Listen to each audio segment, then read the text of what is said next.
எது அரசியல்னு ஒரு பட்டியலை வெளியிட்டுட்டீங்கன்னா நாங்க அதை மட்டும் பேசிட்டு போறோம். எதுதான் அரசியல்? அவங்க போய் அதுல என்ன அரசியல் செஞ்ச பாதிக்கப்பட்ட மக்களுக்கு உதவ போறதுல அரசியல் இருக்கு. எதுதான் அரசியல்னு சொல்ல வராங்க? என்னை பாருங்க, நீங்க தானே கேள்வி எழுப்பீங்க. எதுதான் அரசியல்? சரி, யதார்த்தமா தீ பற்றி எரிஞ்சிருச்சு உடனே போய் அதை அணைப்பதும் அதுக்கான பாதிக்கப்பட்ட மக்களுக்கு உரிய உதவியை செய்வதும், அதுலதான் காயம்பட்டிருந்தா அவங்களுக்கு உரிய மருத்துவத்தை கொடுக்க செய்வதும் அதெல்லாம் யாருடைய பொறுப்பு?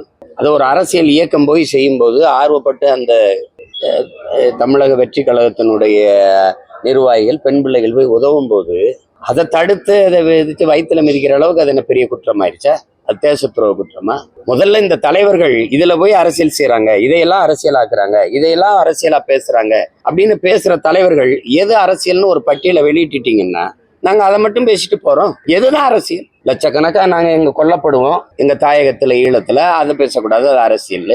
840 மீனவன் கொல்லப்பட்டிருக்கான், அது அரசியல். அவன் கைது பண்ணப்படுவான், படகு பறிக்கப்படும், அதை பேசினா அரசியல். 60-70 ஆண்டுகளா குடியிருந்த மக்களை திடீர்னு ஆக்கிரமிப்பு நீ இடிப்பீங்க. அப்ப கடற்கரையை ஆக்கிரமிச்சு கல்லறை கட்டியிருக்கீங்க, அது ஆக்கிரமிப்பான்னு கேட்டா இதெல்லாம் அரசியல் பேசுறீங்க. எதுதான் அரசியல்? இந்த 1000 ரூபாயும் அரிசியும் பருப்புமா சொல்லுங்க, இலவச பேருந்து, சாராயம் குடிச்சு செத்தா அதுக்கு 10 லட்சம் கொடுக்குறது, இதெல்லாம் தான் அரசியலா? எதை பேசுறது? அப்போ முதல்ல நீங்க கற்றுக்கிட்டு வாங்க எது அரசியல். பாதிக்கப்பட்ட ஒரு விபத்தோ ஏதோ தீ எரிஞ்சிருச்சு, குடிசை எரிஞ்சிருச்சு, வீடு எரிஞ்சிருச்சு, மக்களுக்கு பாதிக்கப்பட்டு நிற்கிறாங்க, அவங்களுக்கு அரிசி பருப்பு கொடுத்து துணிமணி கொடுத்து உதவணும்னு போறதுல அரசியல் பேசுனா என்னது? அது உதவி, அது சேவை. அதை செய்ய வந்த பொண்ணை எதுக்கு அது கீழே விழுத்து வாய்த்துல மிதிக்கிறதுலாம் எவ்வளவு பெரிய கொடுமை.